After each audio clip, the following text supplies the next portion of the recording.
Okay, we are up to the second letter, and today I hope maybe to do the second and third of Kuntres Acharon. Now, this is like a warning. There's a lot of lingo here, words that we have heard before, and it may become a little intimidating. And we'll do our best, of course, to try and explain each term and what it means, not only academically, more profoundly what it means to us individually and personally. So we will go through it. We'll cover the terminology, and then we'll back up. The essence of this letter is essentially the whole message of all of Chassidus, as we say, hopefully for every page. It's about the reunification of the infinite with the finite. Every people are familiar with the idea that every neshama is comprised of a male and female component. They're put into a male and into a female, and then they grow up and they reunify. Well, in a sense, this becomes a model for the reunification of the infinite of Hashem that is brought into this world, but it is brought in a manner that it appears very separated. The story of creation, so all the individual parts. And our message is that Hashem comes through this almost like colander, where we have all these individual streams, is to work backwards and see the infinity. Hopefully, you recall the visual of the stencil, where on one side it appears as individual letters, but on the back side, we see it as one indivisible, amorphous, essential entity. So our illustration of the oneness of Hashem is not to break this physical world, not to ignore the world, not to pull off the stencil, rather to see the singularity of the infinity of Hashem, again, on this side of the equation, that is really innately there on the other side. So the greater quality is not to negate creation, to find the oneness of Hashem. Rather, it is to see the oneness of Hashem within this physical world. Now, the ultimate mechanism for us to do this may feel almost undramatic, which is mitzvah activities. And it's specifically the active mitzvahs that we're going to focus on. So pick your favorite active mitzvah of choice, whether it's eating matzah or shaking the lulav, whatever mitzvah action it is that is particularly meaningful to you. When you do this mitzvah, even though isolated in the moment, it may not be sensed as being tremendously spiritually dramatic.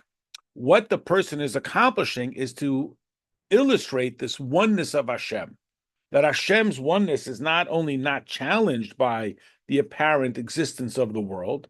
On the contrary, it becomes the mechanism through which we illustrate the oneness of Hashem here in this physical world. So we have the infinity of Hashem pressed through the finity of the screen of this world.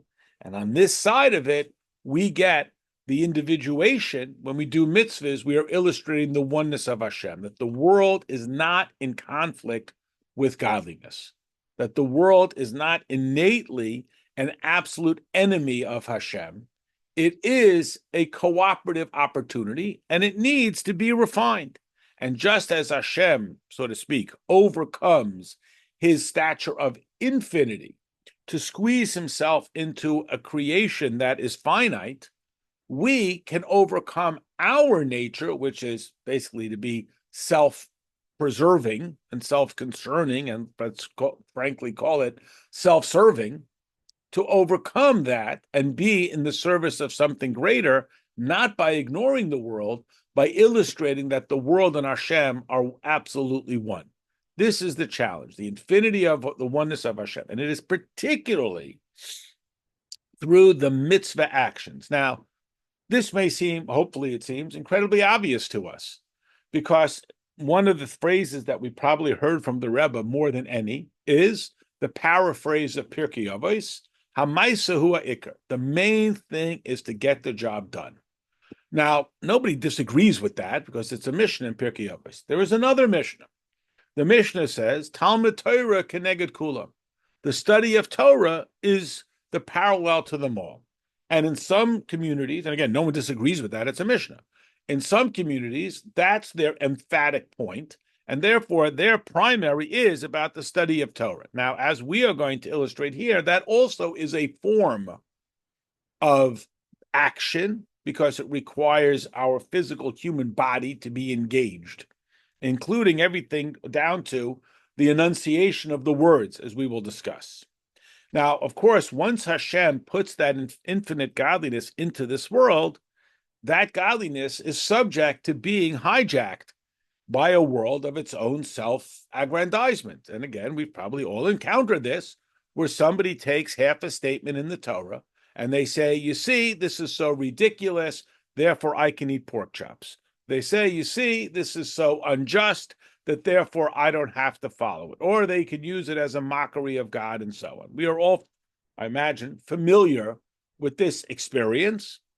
And Hashem has made himself vulnerable to that by putting himself in this world where people even can pick up a translation and then start nitpicking at the wording to criticize Hashem, even though Hashem never said, I'm the Lord thy God. He said, Anochi Hashem Elokecha, and so on. Again, we've all encountered this at some level, I imagine. Now, the Alter Rebbe begins with a quote from the Eitz Chaim, a book of the Kabbalah. And again, as I mentioned, there's a lot of lingo here, and that could be a little scary or a little intimidating, or I don't know what that means. So we will read the lingo, and I will do my best, again, to break it down. Just like, the doctor gives you about your oblongata, and you say, what does that mean? It means you have a headache. So we try to put it into tangible words that have meaning to us, and not just a recitation of data. So here we go. It's the second of the essays. Hopefully everyone can find it. Ein Eitz Chaim Shar Nekudash Shar Ches Perek Vav. Shein hachzodas ponim b'ponim ki ma'idei mitzvahs ma'asiyas dafka. Now here is the crucial statement. What is the mechanism through which we bring Hashem face to face with us? Only through mitzvah actions. Now, again, if we are willing to, and Chassidus leans heavily on Torah's permissibility to describe Hashem in human terms, Hashem has had some bad experiences. He creates Adam, and he gives him the perfect setting, and Adam betrays him. He eats from the fruit. And it doesn't get much better. Cain kills Abel, Enosh begins idolatry. Hashem picks out Noach, he speaks with Noach, he protects him. That also doesn't work out so good. So again, if we would borrow human terminology, it's quite understandable that Hashem becomes very protected and only willing to show himself to those who are trustworthy. And this is in part illustrated with Abraham Avinu.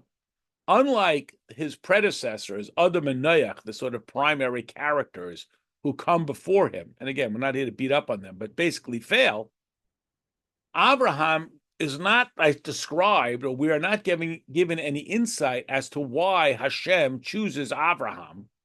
We just see the instruction in the Chumash. Hashem says to him, Lech Lecha. Who is he? When it comes to Adam, we know who he is. God created him. When it comes to Noach, it tells us clearly, Noach is a righteous man, perfect in his generation. But this Avram, of course, later Abraham, who is he? Why is he warranted that God should speak to him? There's no indication that he's done anything noteworthy. Clearly in the Chumash, again, I know we have numerous stories recorded in the Medrash, he just shows up and Hashem is giving him this instruction. And so Chassidus explains that the message Hashem is sending is the true way to be aligned with Hashem is not to be the handiwork created by God, because of course I can't control that. It's not even necessarily to be the tzaddik perfect in his generation, which is a little bit more under my control. I can control my behavior. But to be the tzaddik of my generation is probably not within my grasp. What is distinct about Abraham? Do what you're told. It follows the instruction, which is within the capacity of all of us. Everybody can do what they are told. And so it is not just, well, this is the best I got. It's that through the actual mitzvahs first, we get the revelation of godliness. Meaning, we might anticipate And I imagine that everybody has heard some form of, well, if I would see God, then I would be compliant. And our response is that history suggests otherwise. Adam saw God, he was not compliant. Noach saw God, he was a little more compliant, but that ran out as well. Abraham was compliant, and therefore he saw Hashem. This is an illustration of this classic idea. Why can't we just see God? Why can't you just see God? Well, when we show ourselves to somebody, as God does with Adam and Abraham, we become vulnerable to being taken advantage of. And we were taken advantage, Hashem was taken advantage of by them who did not obey.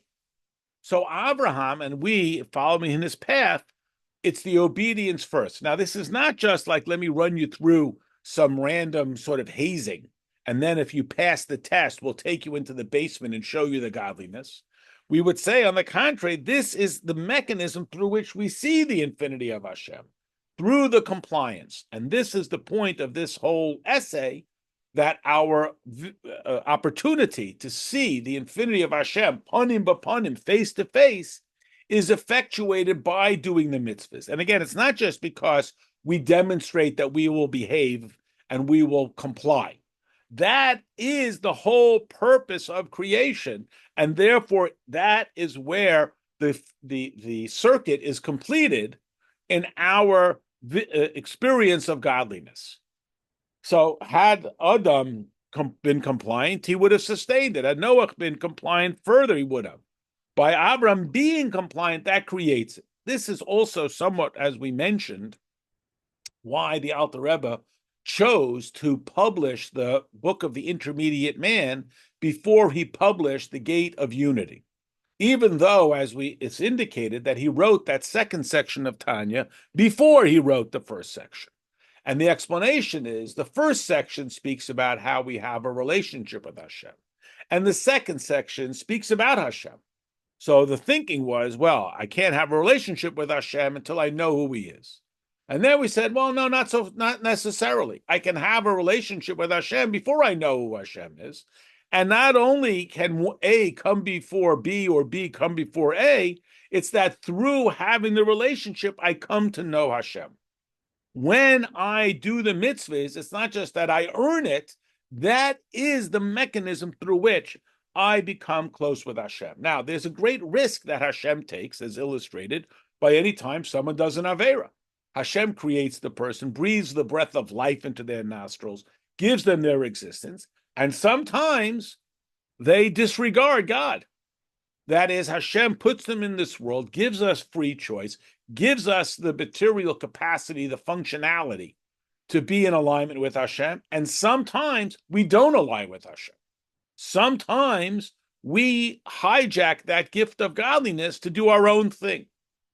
And this is the vulnerability that Hashem puts himself in, so that when we do, in fact, comply, which, again, we're not forced to in any conscious way.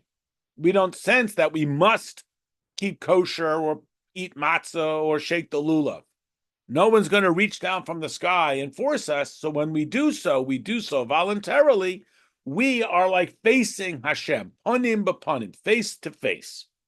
So the Alter Rebbe asks, why is it that specifically through mitzvah actions is this reached, more through than davening, more through than Torah study?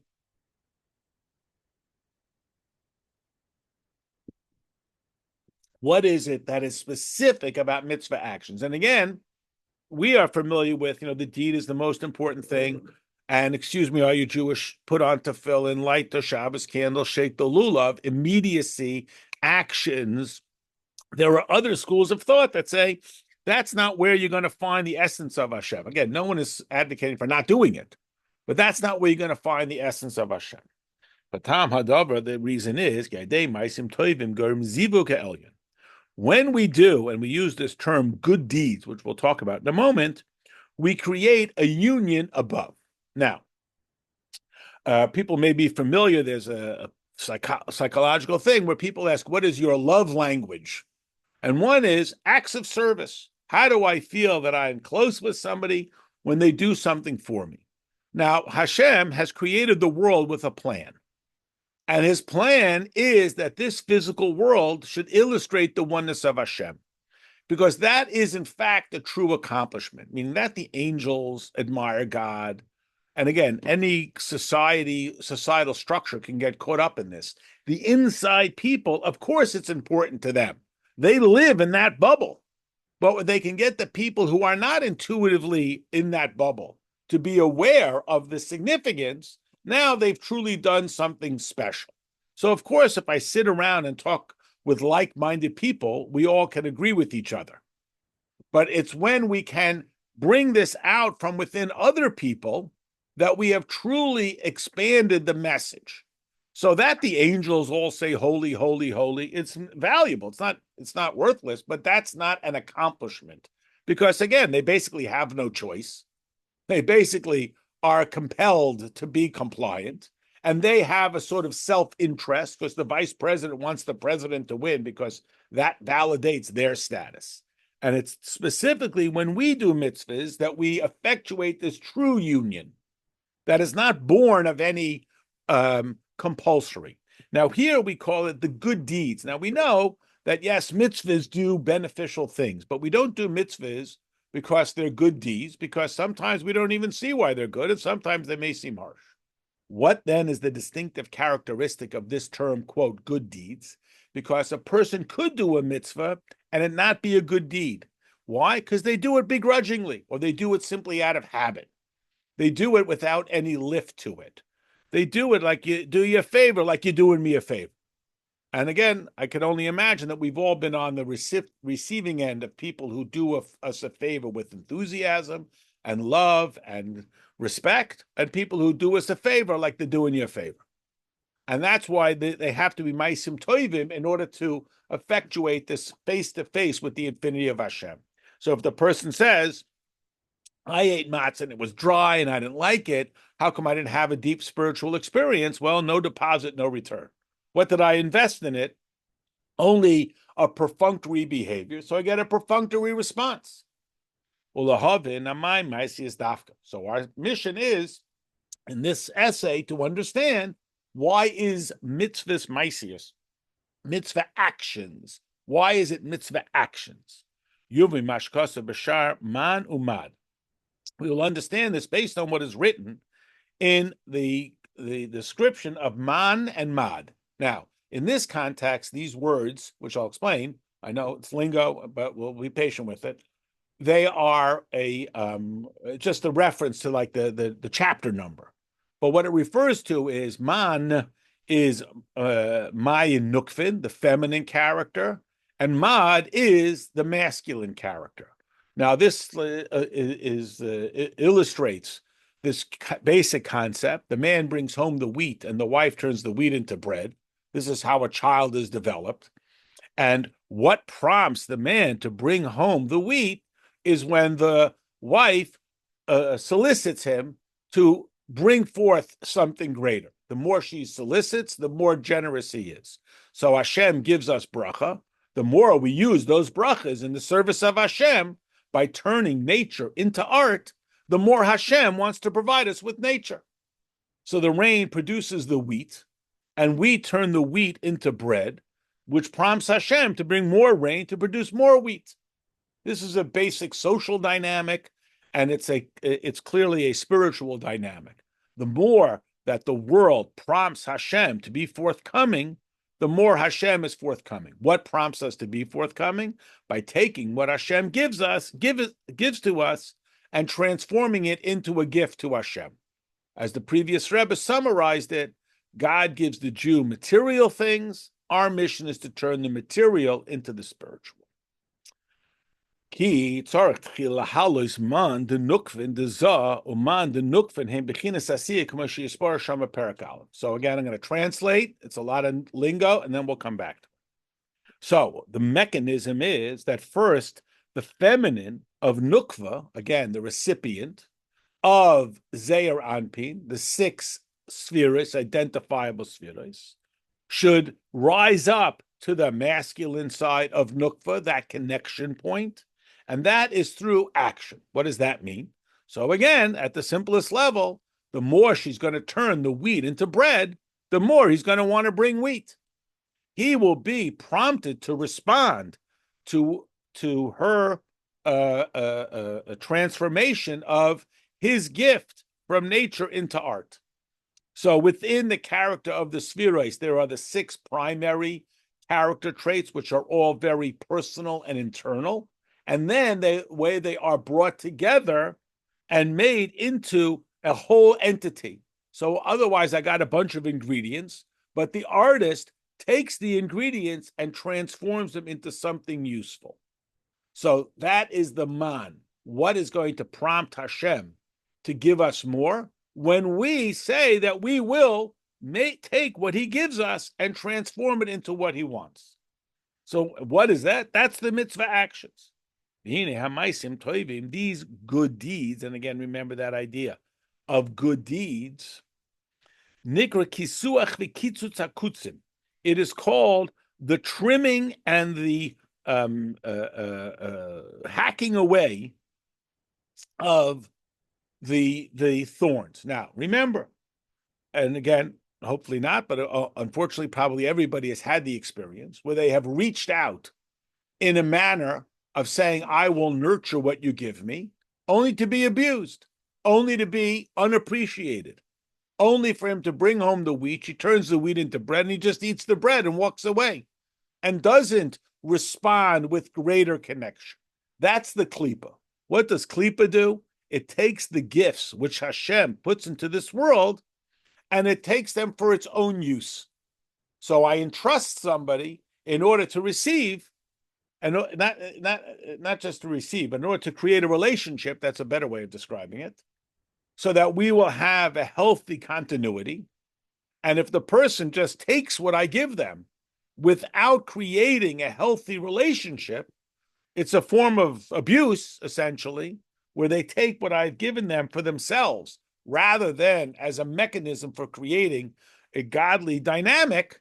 When they do that, I have been betrayed. Well, that's what klipa does.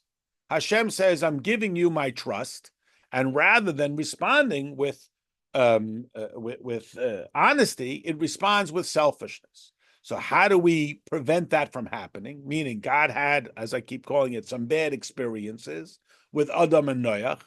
What's going to give him the confidence to trust Hashem? By greater extension, what gives Hashem the confidence to trust us that 3,500 years later we're still going to be talking about Torah? The fact that we stuck it out during Mitzrayim, the fact that Abraham went into the fire, brought his son up for the slaughter, all of the different tests illustrates that Abraham is not just saying, okay, what am I going to get out of this? And how am I going to be able to take it and do something with it for myself? And again, sadly, I can only imagine that everybody has observed this phenomena, hopefully not too harsh or grotesquely, that when you show kindness to a person, and rather than the person using it as a mechanism to enrich and create a relationship, they just use it as a mechanism for self-servingness, it's very disheartening. Well, what's going to hack away at that klipa that tries to attack it, that says, oh, here's an opportunity for me to get something, a form of manipulation of another person's kindness and trust? That's the Maisim Tovim. That's what protects this gift from Hashem from being snatched and brought to bad places. So here he continues. Behainu, how was that done? I'm sorry, let me back up a line. The good deeds are called the trimming and the hacking away of the thorns. That can seize on to the backside, to the shallow side.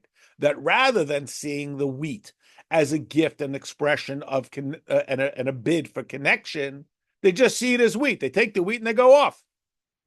They don't see it as Hashem reaching out, again, a bid for connection. They just see it as wheat, and that's it. They take it and they run with it. They just see Torah as what Hashem has offered us to make my life better. What can I do with it? And not seeing at all that it is a reaching out for a connection, and so Shein Bechinas Asiyah, that's the action. That's just if it's just an action with nothing more behind it. So again, you may recall this other analogy we used. I go to the restaurant, I give him $10, he gives me dinner. Someone makes dinner for their friend, it's an act of love. It's the same dinner. How is it, what drives the gift, and how is the gift received?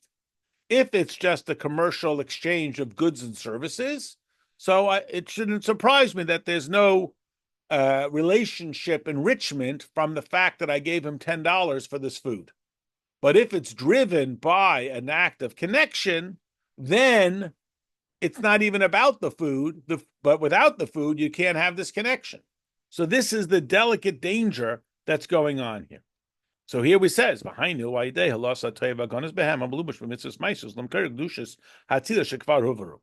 that is through, and again, just to read the term, the elevation and the return of the good. And when we say good, we don't mean pleasantness. We mean the virtue. We mean the sensitivity. We mean the relationship. We mean the spirituality that is hidden in the physical object of this mitzvah action back to its source. That has already been identified. So again, back to my dinner analogy, if I'm hungry and I go into a restaurant and I give them money for food, it is a purely transactional, physical, I'll call it even animal behavior.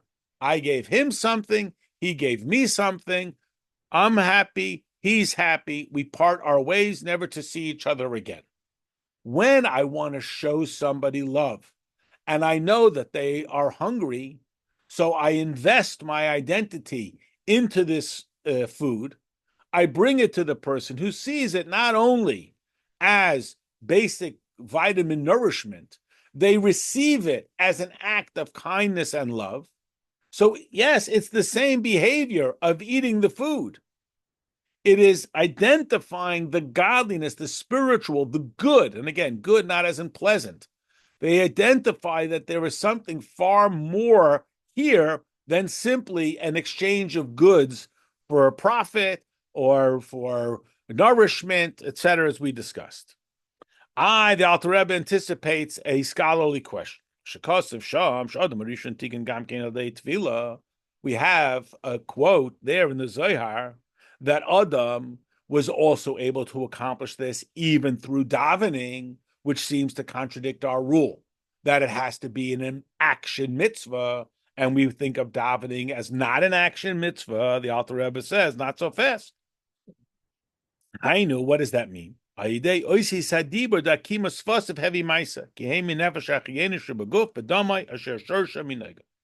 do not dismiss davening as not being a physical action, because it requires enunciation, moving of the lips. The physical means my very existence. A soul can't daven. The words must be enunciated, and that enunciation draws upon the neurosystems and the circulatory systems and the entire biology. There's a halachic representation of this. We have a law that while an animal is plowing a field, we may not muzzle it. It has to be allowed to eat from what it's plowing. So the Gemara asks or poses this scenario. If the animal is eating and I scream at the animal so that it picks its head up and stops eating, am I in violation of muzzling the animal? And the answer is yes. But I didn't do anything. I did. I enunciated it, which is a physical activity. So while we might think that davening is not a physical activity and therefore it shouldn't qualify for this alignment, our response is davening is a physical activity because it requires my humanity. It requires my physical function and my entire biosystem to create it. And that is vulnerable to being hijacked by klipa. Any aspect that is vulnerable from being taken to the service of self, that is turned around, that is truly a unification of the infinity of Hashem. I am demonstrating the infinity of Hashem in this circumstance. And again, it requires my human identity to accomplish it. So now we explain that this is possible to be done for some select few, as we'll see. Okay. Now,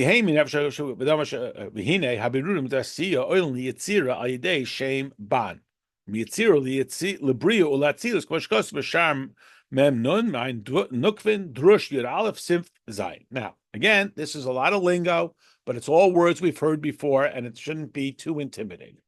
Remember that from the infinity of Hashem down to this physical world made up of material items, there are gradations, shades of awareness that we refer to as the worlds. This world is a world consumed with our behavior, what we do. That's what this world is. It's consumed with our behavior. And when we overcome the nature of this world, which is essentially no different than the animal, that is, I am consumed with my own survival. So if we ask somebody, why do you eat? What do you mean, why do I eat? I'm hungry. So you're hungry. Well, what do you mean? If I don't eat, I'm going to die. And that's it. Because our next question will be, so what happens if you die? Meaning our response is, well, then I can't serve Hashem. Meaning if I eat because otherwise I'm going to die, well, then that's why the squirrel eats. But if I eat because then it empowers me to serve Hashem, I've now bumped myself up from Asiya to the higher level of awareness called the world of Yetzirah. And if I'm in that world and I bump myself up to a greater level of awareness of Hashem, I'm up to Bria, from there to Atzilus, and so on. Now, right, we maybe can get over ourselves from time to time. Maybe that's what we do on Yom Kippur when we say, I don't have to eat, but I'm hungry, so I'm hungry. There's something greater than myself. I don't have to do that. There's something greater than myself. Oh, wow. But usually we don't live at such a heightened awareness.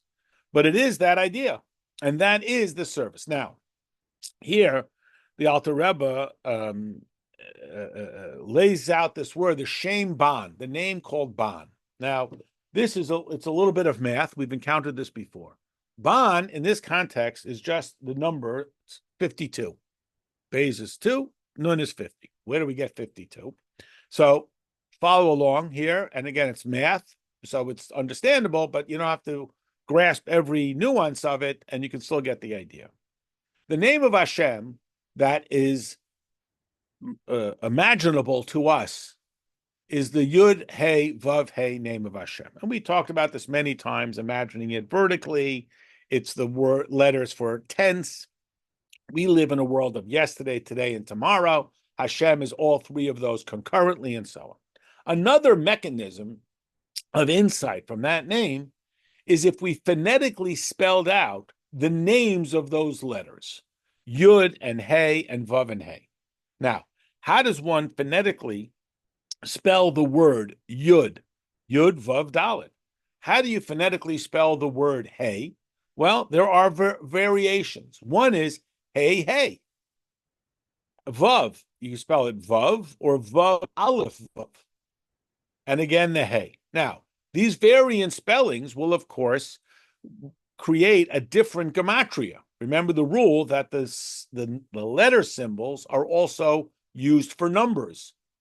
So if you spell these letter names differently, phonetically, you will get a different number total. So this one particular spelling gets you to the number 52. 52 is the Shem Ban. Now, 52 is also the gematria of the word animal, behema. We are part animal and part spiritual. Animals have a digestive system. We have a digestive system. Animals protect themselves. We protect ourselves. Animals protect their young. We protect their young. Animals long to survive. We long to survive. When we can direct our animal soul to something more than just our self-serving, we have elevated, we have captured the divine side of our animalism. When I think that I need to survive in order to survive, then I'm no different than the animal. when I give purpose to my survival, namely that I will be in the service of Hashem, now I am elevated my animal soul to something divine and godly. So when we engage in the physical transformation with the awareness, the good deed, the awareness of something beyond myself, I now get to that higher level. I get over myself, quite literally. The meeting. Now we understand why just thinking about it is not going to accomplish anything. Even though my thoughts can be far greater, just like every idea is brilliant in my head. And then when I try to express it, it winds up as something far more clumsy and far more inefficient than the brilliant idea I had. But the idea does not change the perception that the world is real and God is a myth. Maybe, I'm here and I got to think about God. We want to get the God awareness that much greater. That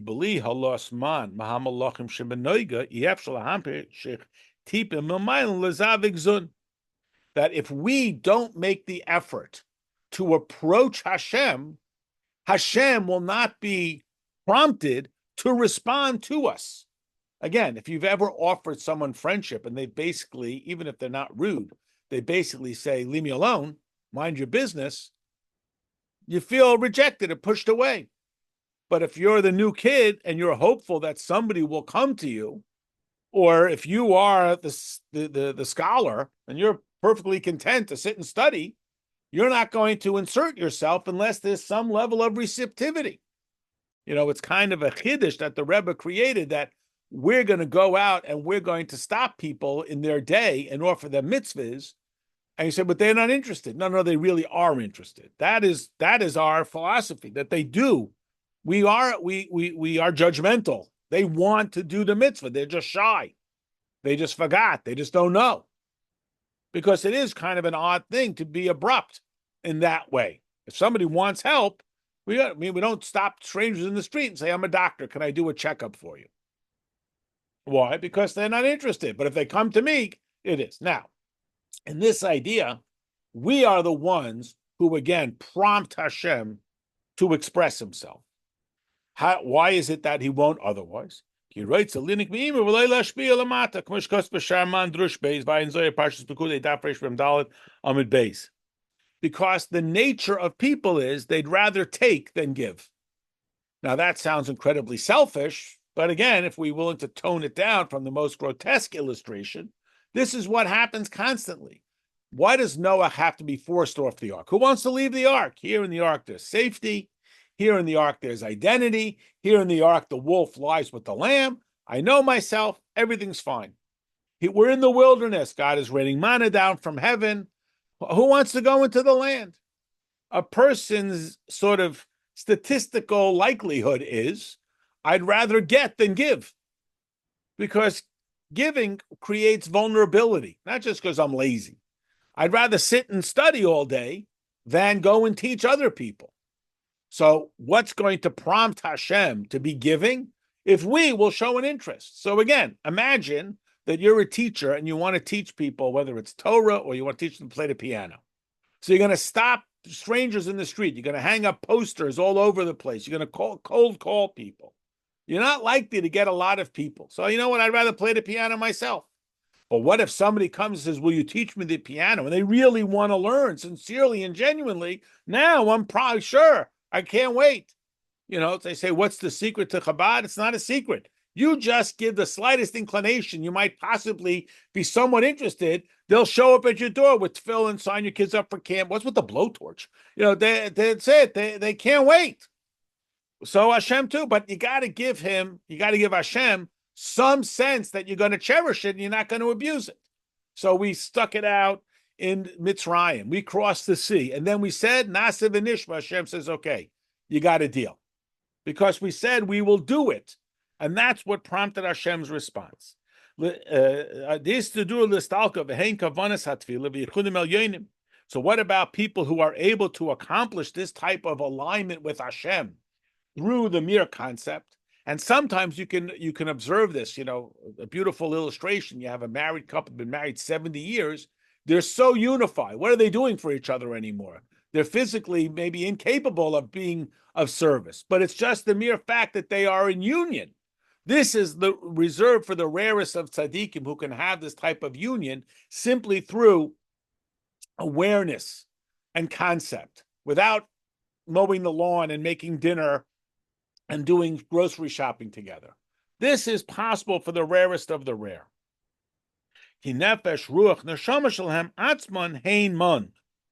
That their very existence is a calling out to them.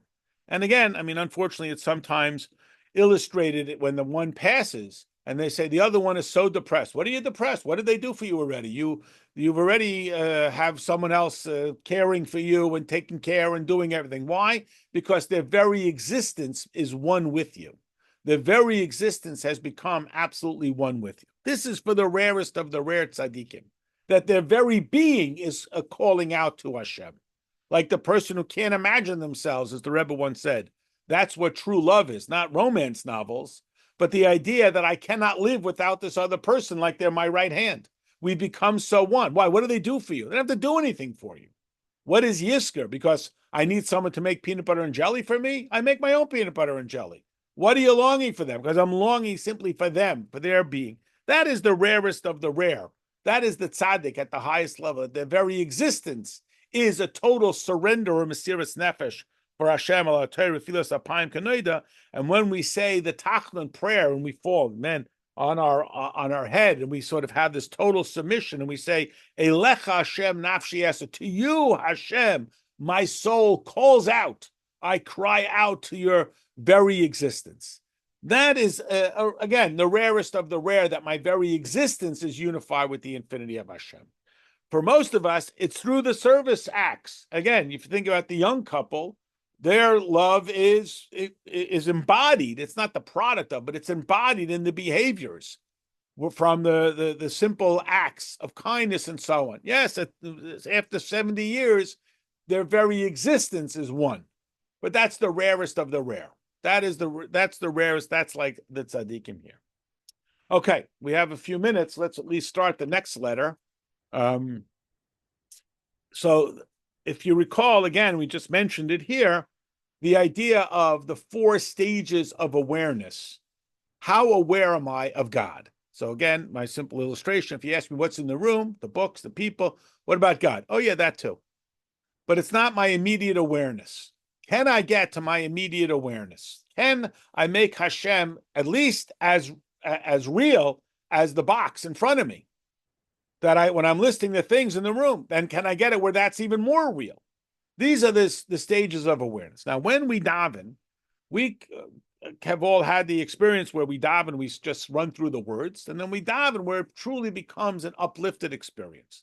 Davening with kavana isn't, oh Hashem, I know you're the supplier of all of my material benefits. Would you please supply me with my material benefits? Which is better than just reading the words like it's just gibberish and I don't even know what I'm saying. But the goal of what we mean by kavana, which means alignment, is that I'm talking to the infinity of Hashem. I'm not simply fulfilling my check the box obligation to read these 50 pages every morning. Can I get myself to a sensitivity where God's presence is more tangible than it is intuitive? So lahavin mashakasa b'shar yichudim perik beis. Da'idei Torah shaloi bekavana nivroim malachim ba'olam hayetzira. That when we study Torah without this idea of awareness, so the Shar Yechudim, which parenthetically is written by Reb Chaim Vital, who was the foremost student of the Arizal, just a little background, we create a divine awareness a little bit ahead of us, the level of Yetzirah, a little more awareness of the infinity of Hashem. Risham Hevi Mazoyer Parsha Shlach. The less Kol Desavid, there it says in the Zohar that there is no voice that is lost. Bar Kol Diaraisav Itzlusa Desolik Uvaka Chulu. Now, when we say lost, we actually mean this in a positive sense. That means it leaves this world. You know, if you say something is out of this world, it's really good. You say this person is not even from the planet Earth, it means he's like bizarre. So we mean it here in a positive. That it is lost from this world. what voice is lost from this world when we daven, and then it rises onto the heavens. And again, using a human interaction as a model for this. When a person speaks to somebody for whom they have genuine and true love, it's not that their words are any different, because the same person says to somebody just the simplest level of "I love you," and they know it's not true. It has no meaning. I said the words. It's not about the words. The words are beyond the physical enunciation. It is the expression of something far deeper. When we daven with kavana, that is, when kavana doesn't mean just that I know what the words mean. That's a value too. But I mean that I'm davening and I'm thinking about this is the relationship alignment with the infinity of Hashem. I'm not just, again, fulfilling my obligation to read these 50 pages. So we are able to create a spiritual entity in the conscious level, awareness level, called Bria. Where in Asiya, we get up to Yetzira, a little above ourselves, now to an even more intense level called Bria, where I'm still I recognize myself, but I'm a creation of Hashem, so there must be a creator. Now, if I daven without kavana, and again, if you've ever been in that circumstance where the person is davening and it's really about themselves, and again, wow, what do you know? There's a certain sensitivity where, especially if the person is being melodious, and they may sing beautifully like an angel, but if you sense that it's about them and not about the davening, so that doesn't bring me up to a spiritual level. It just bothers me. It just drags that level down here into this physical world. It's not elevating. It's not creating a relationship any more than tell your sister you're sorry. Okay, I'm sorry, you're stupid. I said the words, but it is not creating a unity. It's creating, if anything, a separation. The two are pulling away from each other because he's abusing the opportunity not to become close, but instead to become detached and to become surrendered. Sundered is the word I meant. Separated. That's the word I'm looking for.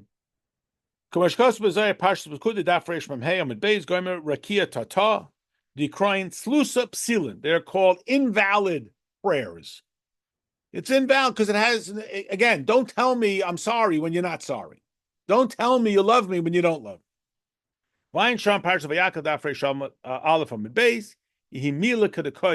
These are just words that are spoken. They have no identity to them. So what's the difference if I learn Torah without intent to become connected with God? Remember, the purpose of Torah study is because I can become connected with God, not just so I know practically what to do and how to function. That's also, where again, why do I want to know how to function? Why do I want to study Torah? And again, a person could be studying Torah because they want the gotcha. I found something, you're wrong, gotcha, and so on. When it's an opportunity to become close with Hashem. And again, Hashem makes himself vulnerable to that abuse in the hopes that we will cherish it and not ignore it and not abuse it and not mock it and not use it as a mechanism to gotcha. This is Hashem's hope. So what's the difference between davening in a way that's not with kavanah and Torah study that's not with kavanah? So you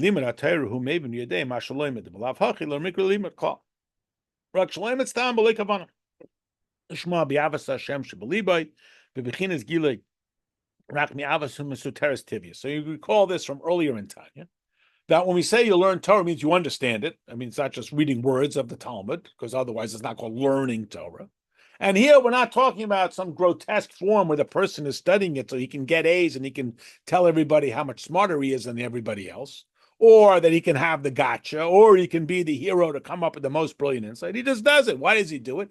Well, still the Alter Rebbe credits him because of the natural love for Hashem. I mean, he could, if he says, well, I like studying, he could be studying literature or history or Shakespeare or science and so on. The fact that he studies Torah means that there's something about him. You know, it's the classic thing. All these people write these books about Torah, they say, well, I'm secular, it's purely academic. Come on. If you're just secular and purely academic, why are you writing about Torah? What are you writing about, the Ramban? Why do you fixated on the Sam Sofer? You go right on Shakespeare. There's things that people have heard of because you're driven by a neshama that you don't even want to acknowledge. And so on. So I'm not talking about a person here who's being abusive, who's doing it, dafka. We're just talking about he does it without thinking about that this is bringing me closer to Hashem. I do it because that's what we do. This is what I'm told to do, what I'm supposed to do, I have to do. That's all. So it doesn't rise higher than the sun, meaning it's no more than a human exercise. Again, no deposit, no return. If I don't impart any lift, it doesn't go up into a spiritual thing. It's just a perfunctory behavior. It stays under the sun, as you may recognize.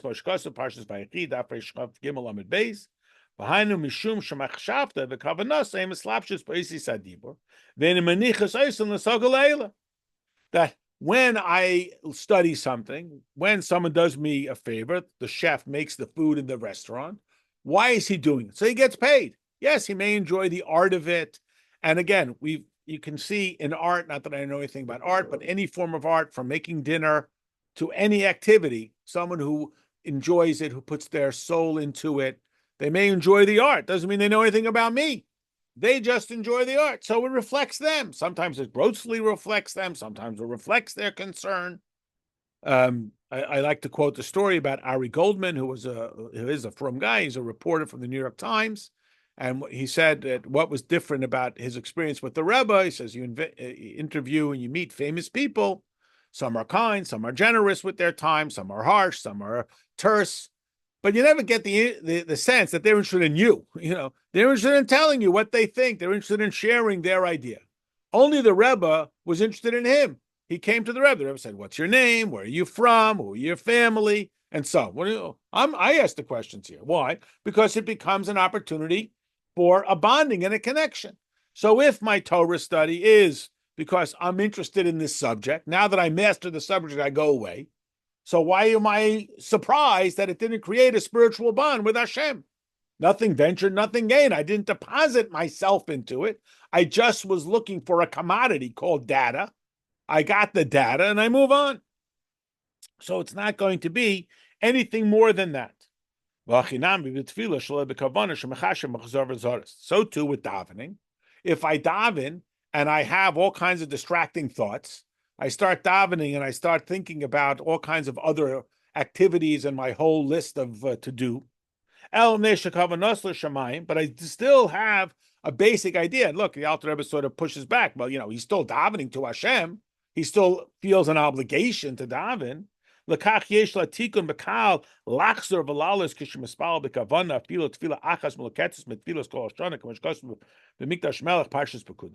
And there is this idea that he can still sort of release those recitations when he will do them with proper kavanah. There is a report that there were some chassidim, and I'm not recommending this, you speak to your mashpia, that they would daven one part of davening every day. They didn't daven the whole daven. They just daven one. And then, like a conglomerate of the week, they made a whole davening. Okay, it's an idea. The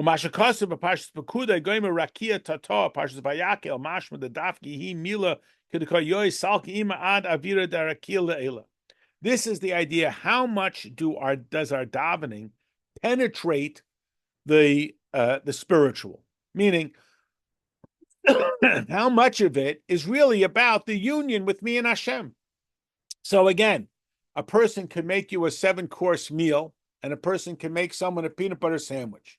One is done as a mercantile exchange of goods and services. The other is done as an act of love. The classic child who brings his mother a finger painting is going to be far more meaningful than perhaps the most beautiful Rembrandt imaginable. Because it's not about the object, it's about that which is invested. Well, if our Torah study or our davening invests very little of ourselves, why are we surprised that it doesn't evoke this great spiritual experience?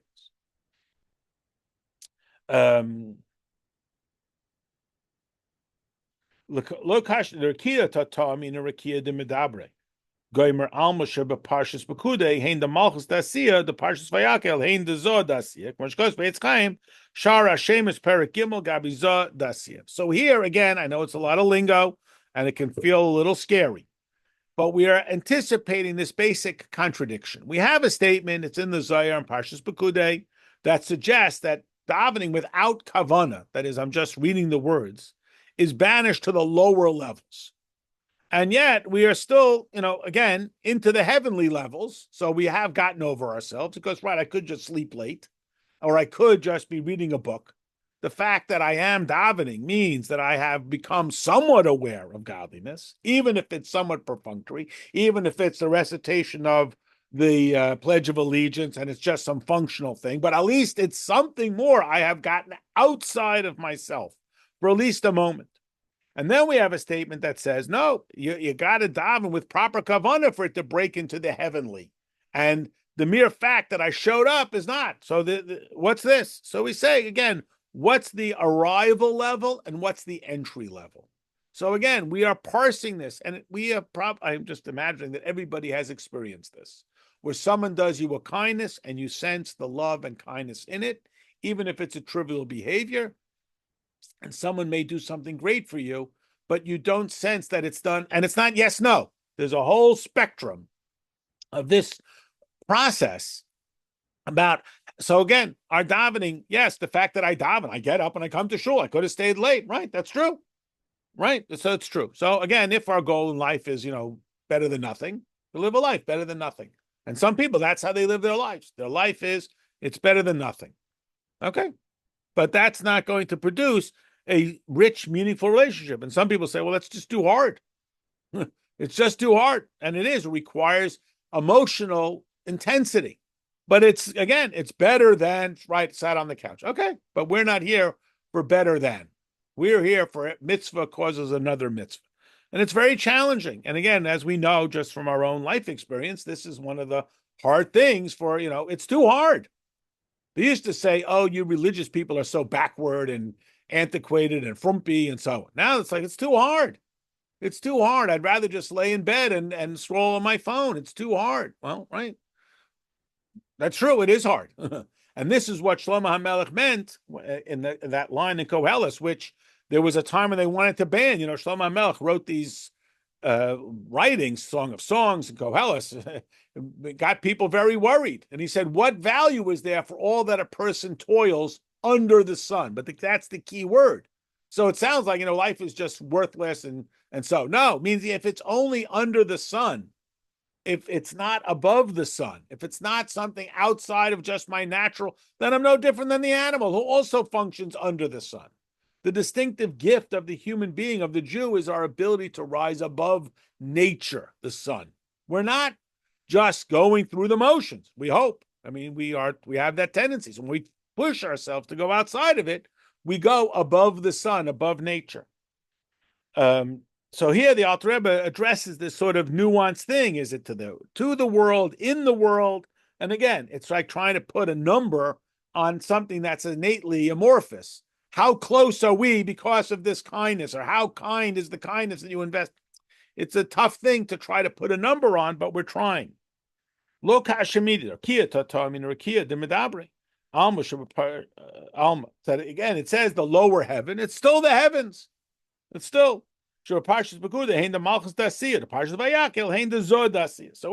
Pekude, in that first quote that says that improper tefillah, that is tefillah without, not improper in a way as being nasty, but incomplete without kavana, will get you to the lower level of the heavens. But you're still in the heavens, right? I'd rather be in the last seat of the plane than the front seat of the bus. I'm still on the plane.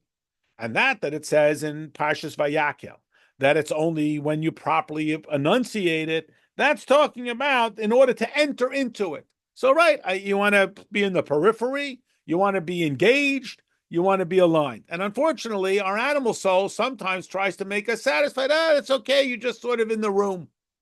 You're just sort of hanging around. And this is sort of one of the constant demands from the Rebbe, that everybody has to be fully engaged. told this story before. The Rebbe told someone to encourage another person to put on tefillin every day. The guy said, Rebbe, I don't put on tefillin every day. The guy said, so that guy should suffer? So what? So you don't put on, so you should also put on tefillin. This idea, well, you don't expect this from me. This is for rabbis. This is for, no, everybody's got it. And it's hard. Some people are like, it's too hard. Again, people used to look down, you people are backwards and silly and shallow. Now it's like, it's just too hard. Well, right. We're very demanding. You want to have a meaningful relationship with Hashem. It's very demanding. So if it's done just davening, because davening in its very core is about supplication, it means that I recognize there's something greater than me. So I overcome myself. So it's not arrogance. So I get into the heavenly sphere, but I'm just sort of in the periphery. And then here, you want to really be inside, you got to have absolute intent, not just, I guess I am dependent. The you're going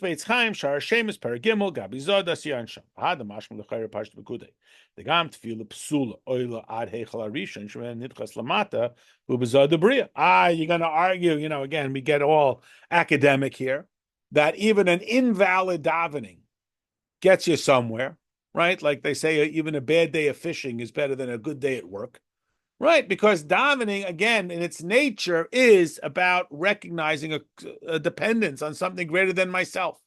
So you can't help it, but you got a little bit of a bittul in there.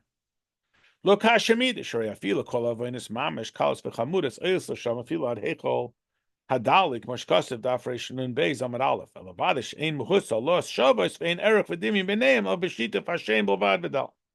So yes, it's true. Even if a person does Averas, every action can have a deep spiritual thing. So again, people can live their lives, and maybe you've encountered this. Well, I'm better than that guy, or it's right. If you will squint hard enough, you can find godliness in everything. So if that's your objective in life, basically, what's the least amount I got to do and I won't get yelled at? People live that way.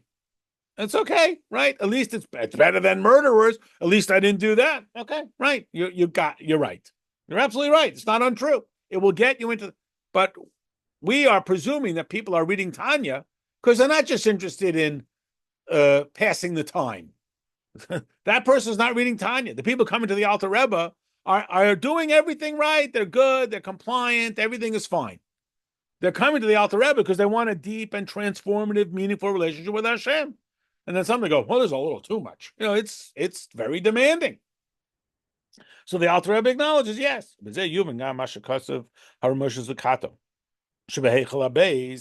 say, as Damen, Mamuna Kayaman Levushim, Mamuna ala Levushim, Shaman Bi Shaman Neshama Mimaisa Mitzvahs, Av Shem Ganen Atachne Nasir Mashkos Sham Dafreshut. So here he adds another visual that a person puts on the garment of the action. So at least I'm doing that, even if I'm just dressing up, right? At least I'm doing that. I'm getting into that mode. At least it's an aspiration. When I was in yeshiva, a guy left our yeshiva, he went to a different yeshiva that was considered not such a, and the teacher said, what happened? I said, a guy said, like in a sort of a dismissive way, he says he's learning so much, haha. And the teacher said, so I remember clearly, he said, well, at least he thinks that that's something worth boasting about. Meaning if I'm putting on a dress up, at least this is what I'm dressing up as. I'm not trying to dress up as something else. At least he's that much. Okay. And again, if you want to live at the, demand. The guy's wonderful. Going into it, we demand the highest aspiration every day. How many sins you're allowed to do? 0. At the end of the day, if you did more mitzvahs than sins, we call it a win. So we're absolutely validating of every action, and we're absolutely demanding of all action. Right? And it's a very delicate balance. So some people say, well, sure, because the longest of journeys begins with a single step. You get him to do a couple of mitzvahs, you'll get him all the way. Well, it's not some sort of strategy. Every mitzvah is to be cherished in the moment. In the moment, he's putting on tefillin, I'm putting on tefillin. What's going to be in 5 minutes from now? We'll worry about it in 5 minutes from now. In 5 minutes from now, can he say, I put on tefillin 5 minutes ago? No. No, he's got to do it at every moment. I put on tefillin yesterday. Right? But every moment. And again,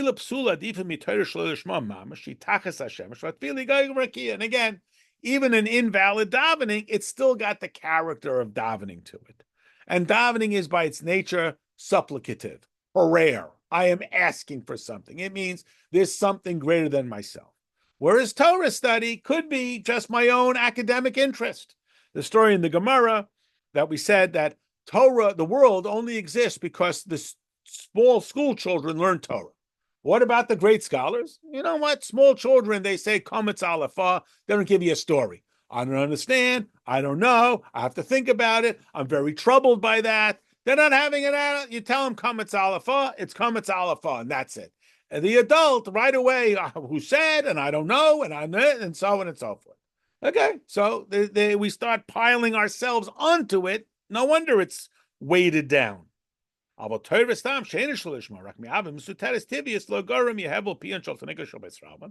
a person says, I study Torah because I don't know, that's my parents sent me to school, so that's what I got to do. They told me I have to learn Talmud, like I have to learn history.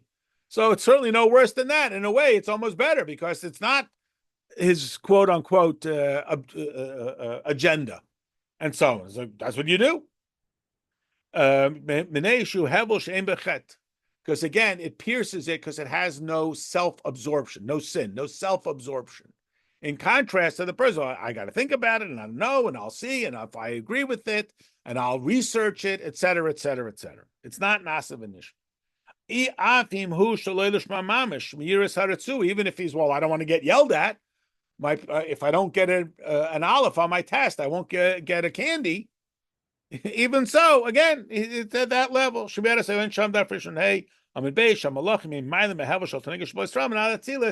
And the malachim take that to the highest level because the kid, he just does it. I mean, you ask a kid in Cheder, why do you go to Cheder? What do you mean? That's what you do. Why don't you turn the lights on Shabbos? You don't turn the lights on Shabbos. What is money for tzedakah? What do you mean? That's what it is. It's not like, well, I don't know. I decided and I thought and everything. That's what it is.